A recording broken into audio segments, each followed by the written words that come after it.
I just put out a fresh bale of hay for these animals, and I got them on some feed, and I got a good look at the this one right here. She's going to be one of the biggest ones going to market here very soon. But yesterday, well, this morning, I actually got served papers for bad property taxes, which I'm not sure what happened. I thought my escrow company was supposed to be handling my property taxes, and I got a lot of things going on, and I was served papers for bad property taxes. And with everything going on, I think I'm actually going to be behind by about 2 months. I'm going to see what I can do. Well, I mean, okay, here's the thing. So actually, it was kind of like a silver lining to this whole situation, because as I was taking a look at the entire situation, I was taking a look at my mortgage papers, and I was taking a look at my bank statements, etc., etc. You know, the mortgage paperwork that I have. And over the last about 2.5 years, I've actually paid off like it's like a 45 grand or something. I've actually put about $45,000 towards the equity in the property. And so I was like, it's like 50 grand or something. And so I've been here maybe just under 3 years, about 2 years and 8 months or so. And I was taking a look at all my different paperwork and everything, and I was like, well, you know, I paid off about $50,000 or so of this property. Maybe about 45 something thousand dollars on this property over the last 2.5 years. And I was like, you know what, I could, and I've talked about this idea all the time, but if you collateralize your equity, you can always collateralize your equity for a line of credit, right? I've talked about this idea. It's something that you can do. If you have something that is equitable and you take it to somebody who actually knows the asset, they will appraise the asset for you. And when they appraise the asset for you, they will tell you what it is, and then you can actually take a line of credit against the equity, and that gives you the capacity to tap your equity.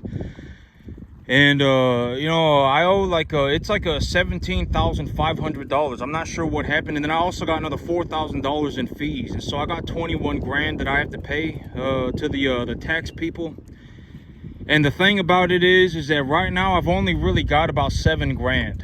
I only have 7 grand, and in terms of like, if I want to make $20,000, even if I do it real fast, it's going to take me at least 30 days. You know, if I do it slow, it's gonna take me 2 months. And so I was like, this might actually end up putting me behind by about 2 months. But when I take a look at the totality of my assets, etc., etc., I mean, I could, I could make, 21 grand. If I did it real fast, I could. I mean, if I, I was talking to the tax people, but here's the thing. This is the big problem. Is that the money's not the problem. The problem is that if I owe bad taxes, if I have property taxes that I owe for my property, then if I have bad taxes, and the bank won't lend me money. That's the big problem. The money's not the problem, right? I can make 20 grand tomorrow. It's not that big of a deal, but the big deal is that, I need to get this cleared up, and then before I can get the bank to lend me money. And so, right now I really only got 7 grand. If I'm gonna make that means I need to make another I need to make 14 grand, because it's like 17,000 plus 4,000 in fees, so it's like 21,000. And if I have 7 grand and I'm gonna make 14 grand, that's gonna at least take me 2 weeks. And realistically, if I do it fast, I mean, it's gonna take me at least the rest of the month. And if I do it slow, it's gonna take me it's gonna take me 2 months. Right. And so I was like, I might actually be about 2 months behind. And the money's not the problem. The problem is that if I have bad taxes, the bank is not going to lend me money. That's the big problem. And so I was like, well, I can get this all fixed up, and I can all get this cleared. It's just going to take me time. That's the big issue right now. And so, so that happened to me over the last 24 hours. I got served papers for bad property taxes, which I had no idea. But I contacted the clerk, and I talked to the clerk about it, and the clerk was like, yeah, if you just give us a written statement, if you just give us a written statement and send it in, we'll put it on the file, and then you can deal with your taxes, accordingly, or we can figure something out. But the thing is that I need to borrow money. I need to take a loan here very soon. I'm looking to take a loan, and so I just want to get this thing cleared away. I don't really care if they're like, oh, the 20 grand is negligible. I just need to get it cleared as fast as possible, right? I mean, the 20 grand is not the problem. The problem is that because this happened, I am no longer qualified to borrow money from a bank to purchase more land. That's the big problem. The 20 grand, I don't care about the 20 grand. If they told me that I just paid 20 grand and all my problems would go away today, I would pay the 20 grand today. Right? And so, the 20 grand is not the problem. The problem is that I may not be qualified, until all of this legal paperwork gets figured out. I may actually not be qualified to borrow money from a bank. And so that's what I need to figure out. I'll have this tax situation solved in in 2 weeks, right? And maybe if I'm slow, it'll take me 2 months. And so that happened. That's kind of it's not that big of a deal, right? I mean, we're not talking about 200 grand, right? I mean, we're not talking about $2 million. We're talking about 20 grand. 20 grand is not a big problem. The big problem is that I need to get this legal stuff ironed out very quickly so that I can borrow money to buy more land. That's the big problem. And so, I'm going to have to talk to my banker about it. I'm going to have to talk to, the tax people about it. And then I'm going to have to get everything squared away. And as I was taking a look through all my mortgage paperwork, I was like, what happened? Why did my escrow company not pay my property taxes? I thought my escrow company was supposed to pay my property taxes. What happened? My property taxes actually went up. I thought that I was agriculturally tax exempt. All of these various things. I was taking a look at all these various things, but I was like, what? Even if it saved me whatever, right? Even if it saved me 10 grand, I don't really care. The big thing is that I want to get this thing cleared away as fast as possible so that I can borrow money to buy more land. And so, I'm not sure what happened. I thought my escrow company was supposed to be paying my property taxes, but I guess they're not. And so I'm gonna have to go. Well, now that I know, and when the sheriff gave me the papers, they actually had information on the piece of paper to where I can go on the internet and check how much I owe in property taxes right now. And so that's very cool. I can pay my property taxes whenever I want. I can just pay the whole shebang whenever I want. And so that's real cool too. I don't have to go to the tax office or anything like that. And so right now I got everything rolling. If I'm 20, I'm about, I need 21. Well, I mean, the 21,000, it don't really matter. I was actually taking a look at my my overall finances, and I was like, I actually paid off about 50 grand on this property over the last about 2 years and 9 months. And if I needed to, I could actually tap that money via a line of credit, and I can utilize that capital, however which way that I want. Am I going to be risking the entire farm for, no, I'm not, right? I mean, we're talking about 50 grand. We're not talking about, whatever. We're talking about 50 grand, right? I mean, I'm not going to be risking, I'm not going to be risking everything. I could take a line of credit against the equity on my property for about, probably about 40 grand. And so, 35, 40 grand. And so that's something else that I can do. But I've talked about the loans, the idea of loans, and what's the best loan that you can get from what I have seen. And the best loans that you can get from what I have personally seen are loans that are given to you by using your income. Right, I talk about this all the time, but utilizing your income as the basis for your loan. That's always the best loan that you can get, because if you go into the bank and you say, banker, I'm looking to buy this piece of property, and okay, here, think about it this way. Let's say I go into the bank and I say, hey, banker, I'm looking to buy this piece of property. This piece of property, it produces $7,000 a month. Now I want a loan. Imagine that conversation, and then imagine this conversation. hello banker, I want to offer my property that I have right now as collateral for you to give me a loan for my new property. Which one would be better for the individual in terms of a business idea? The first one, right? Here, you know, you're not collateralizing anything. You're just showing the banker that you make a large amount of money. You're showing the banker that you already make money, and then you're convincing them to give you the loan because you make a lot of money. You already make the money. That's why you're, you know, asking the banker to give you the loan. You're not asking the banker to give you the loan because you are going to collateralize your other assets. You do not want to be in a situation where you are collateralizing your assets for more assets. All right, if you bet the entire farm for another farm, you could end up losing both farms. But if you farm on farm property number one and you get very good at it and you make a lot of money, you know, you make 3 times more money than, you've talked to the banker, you've gotten loan numbers, you've gotten interest figures, you've gotten, you've gotten whatever their loan terms, and you've ran the numbers on a mortgage calculator, and you realize that you are making 3 times more money than the banker's going to ask you for, then that's a good time to take a loan. Why? Because if you take the loan that way, you are putting well, I mean, granted that if you tie everything to the same LLC, and also you should probably start different LLCs, okay? Like if you have multiple farms, you should just, I don't know, ask a lawyer, right? Ask a lawyer, ask your accountant. You should probably start a variety of LLCs. You should probably not tie everything to one LLC, but it's going to be hard, you know, because it's like if you're using the income from your LLC, I mean, it's like, you know, ask your accountant about it, right? I mean, do I need to pay myself from my LLC and then I can leverage, and then I can leverage the income? Ask your accountant, right? I mean, you know, if you really want to, you know, specific numbers on stuff like, you know, do I need to pay myself from LLC number 1 and then I can, start LLC number 2? And, now that I got paid from LLC number 1, I have, a increased income. Ask your accountant, right? I mean, and, there are legal things that you can do to protect your assets, right? So that your assets don't all go, toppling over at the same time. You don't want to be in a situation where you lose all of your assets at the same time, like a domino effect, right? And the way that you don't do that is by not collateralizing your assets for more assets. If you collateralize your assets for more assets, they could all go down at the same time. And so, and realistically, it's like, how do you get away from that? How do you get away from collateralizing your assets for more assets? Is you make the money first. I'm already making the money. Here is proof of the money. My asset is already producing a positive net cash flow. My asset is already producing a cash flow.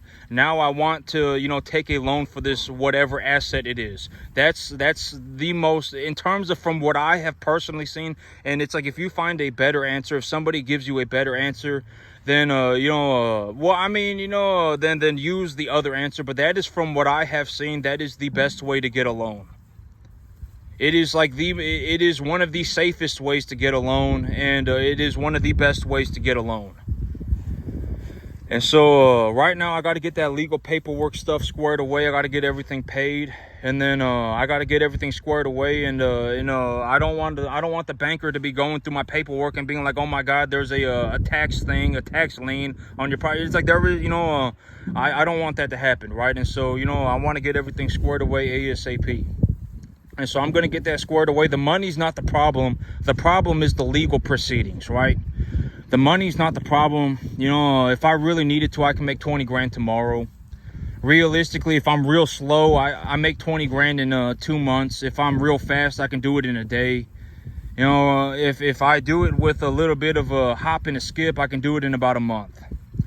And so, I got it, I got about 7,000 and I need 14 more grand. And so, it might put me about 2 months behind. I'm going to talk to my real estate agent about it. I'm just going to let him know. I don't know what happened. I thought my escrow company was taking care of my property taxes, but apparently they're not. And so, I'm about 2 months behind.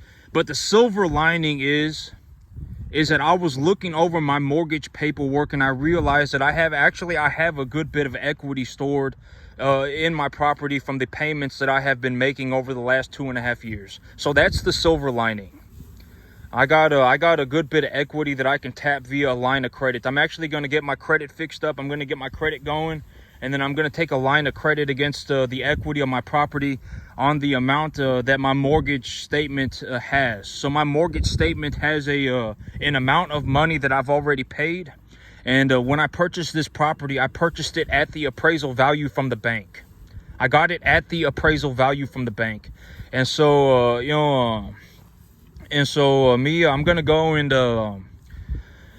I got it for the appraisal value from the bank. I got it for the exact number that the bank appraised it for. I'm going to go and, I got the bank paperwork telling me how much money I've paid for the loan so far, and I'm gonna take I'm gonna go and take a line of credit for that amount against the equity on my property.